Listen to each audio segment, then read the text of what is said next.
안녕하세요. 역주행TV의 신우쌤입니다. 오늘 역주행 키트 촬영을 위해 이렇게 나오게 되었는데요. 도대체 무엇을 만들길래 이렇게 옷까지 차려입고 나가게 되었을까요? 오늘 해볼 체험은 바로 짜잔! 바로 마패 만들기입니다. 어디서 많이 봤는데 마패가 뭔지 잘 모른다고요? 그렇다면 우리 마패를 만들기 전에 마패가 무엇인지 알아보고 갈게요. 출발! 자, 이게 바로 마패인데요. 마패가 언제 처음 만들어졌을까요? 바로 고려시대 말부터였습니다. 고려 후기 중국에는 몽골 민족이 세운 원나라라는 나라가 있었는데요. 고려는 이 원나라의 침략을 받고 그들에게 간섭을 받았어요. 그중 하나가 말을 함부로 사용하지 못하게 한 것인데요. 이 말은 지금으로 따지면 자동차처럼 소중한 것이었죠. 아예 사용 못하게 금지한 것이 아니고요. 나랏 일을 하는 관리들은 말을 사용해야 하니까 국가의 허락을 받은 사람들만 말을 사용하도록 징표를 만들었습니다. 그게 바로 마패가 되는 것이죠. 처음에 마패는 나무로 만들었지만 이 나무가 빨리 상하기 때문에 조선시대에 들어와서는 구리로 만들기 시작했습니다. 많은 사람들이 마패가 암행어사들만 사용하는 것이 아닌가 생각하는데 암행어사뿐만 아니라 나랏일로 지방을 오가던 말이 필요한 관리들도 가질 수 있었습니다. 자, 이제 마패를 한번 잘 살펴볼까요? 마패 앞면에는 말이 그려져 있죠? 이 말은 자신이 빌릴 수 있는 말의 수를 뜻하는 거랍니다. 여기서 한 가지 알고 가야 할 점이 고려시대와 조선시대에 있었던 역원제도인데요. 역원제도는 쉽게 말해 지방을 오가던 관리들을 위해 역과 원을 제공해준 제도입니다. 말을 빌려주도록 준비해둔 역과 쉬거나 잠을 잘 수 있는 원을 합쳐서 역원이라고 부르는데요. 이곳 역에서 말을 빌리고 다음 목적지로 가서 그곳에서 말을 갈아타주는 거랍니다. 말도 열심히 달려왔으니까 쉬어줘야 되겠죠?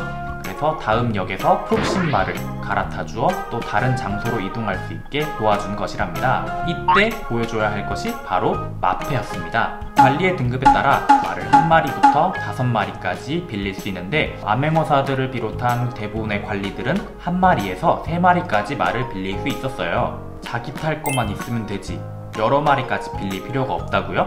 나랏 일을 하러 보통 혼자 가지는 않죠? 자신을 보필해줄 비서 같은 수행원이 있어야겠죠? 이 수행원들의 말을 빌리거나 그리고 짐이 많으면 이제 말에다가 짐을 실을 수 있기 때문에 여러 마리의 말이 필요하답니다. 말을 못한 다른 수행원들은 어떻게 하냐고요? 아무래도 걸어갔겠죠? 이제 마패 뒷면을 보시겠습니다. 뒷면에는 중국 왕조의 연호와 만든 날짜 그리고 국가에서 발행했다는 도장이 찍혀져 있는데요. 여기서 연호란 임금이 즉위한 해에 붙던 이름을 말하는 거랍니다. 중국 황제가 바뀔 때마다 이 연호도 같이 바뀌었는데요. 왜 조선이 아닌 중국 왕조를 따르냐고요? 당시 조선시대에는 중국이 큰 나라라고 해서 조공을 바치면서 관계를 돈독하게 유지하려고 노력했어요. 그것을 4대 관계라고 하는데 이러한 4대 관계 때문에 중국의 영향이 조선까지 미치게 된 겁니다. 마패는 국가에서 발행한 증명서이기 때문에 이것을 잃어버리거나 이것을 위조한 사람에게는 엄청 큰 벌이 내려졌는데요. 실제로 있었던 일인데 마패를 위조한 사람은 사형에 처해지기도 했대요. 그런 사실로 보아 나라에서도 마패를 엄청 중요하게 생각했다는 것을 알 수 있습니다. 그러면 우리는 이 마패를 주로 사용했던 암행어사들에 대해서도 알아볼 필요가 있겠네요. 암행어사는 이 마패를 자신의 신분을 증명하는 수단으로 사용했는데요. 암행어사는 말 그대로 임금의 명령을 받고 자신의 신분을 숨긴 채 활동한 사람들을 말하는 거랍니다. 지방에 있는 관리들이 잘하고 있는지 임금님이 직접 내려가서 확인할 수는 없겠죠? 그래서 임금의 명령을 받은 암행어사들이 임금 대신 전국 곳곳에 파견되었습니다. 왕이 지정해준 곳을 추첨해서 암행어사들을 파견하면 암행어사들은 궁궐 밖에서 왕의 문서를 받고 자신의 목적지로 가죠. 지금이야 교통수단이 발달해서 다른 지역으로 가도 하루 안에 도착하죠. 하지만 조선시대를 생각하면 교통수단이 말인데다 도로도 없었기 때문에 산 넘고 강 건너면서 애를 먹었지요. 그리고 나라에서 지원해주는 비용도 거의 없었기 때문에 먹을 것이 떨어지면 주변에서 얻어먹어야 했고 산짐승들의 위험도 피해야 했으니 많이 힘들었겠죠. 그렇게 겨우겨우 목적지에 도착했으면 관어로 들어가서 암행어사 출두요! 라고 외쳐줍니다.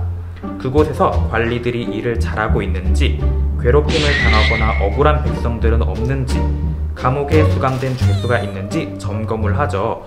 만약 그런 일이 있다면 암행어사가 직접 판결까지 할 수 있답니다. 이렇게 왕의 명령을 받은 관리이기 때문에 암행어사들이 엄청 잘 나갔겠구나 라고 생각할 수 있는데요. 사실 암행어사들은 정말 힘든 관직이었어요. 자신이 맡은 임무를 꼼꼼하게 보고하지 않으면 암행어사들도 처벌을 받았고요. 관리들에게 벌을 주고 나서 그 관리들이 나중에 복수하는 경우도 있기 때문에 매사의 행동이 조심스러워야 했어요. 그래도 깨끗한 조선시대를 위해 노력한 사람들이었다는 점 잊지 마세요.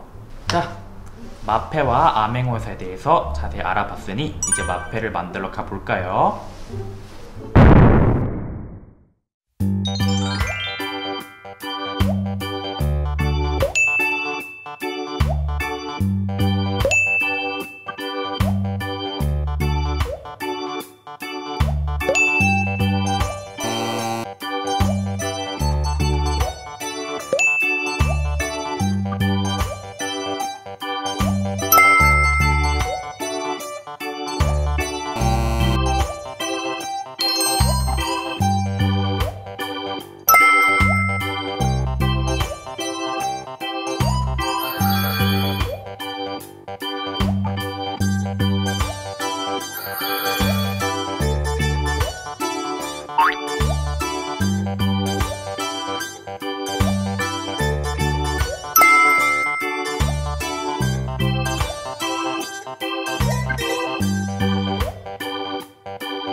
자, 이렇게 마패 만들기 체험까지 끝났습니다. 마패와 암행어사에 대해서도 잘 배웠나요? 오늘 체험 재밌으셨다면 구독과 좋아요 눌러주세요. 안녕.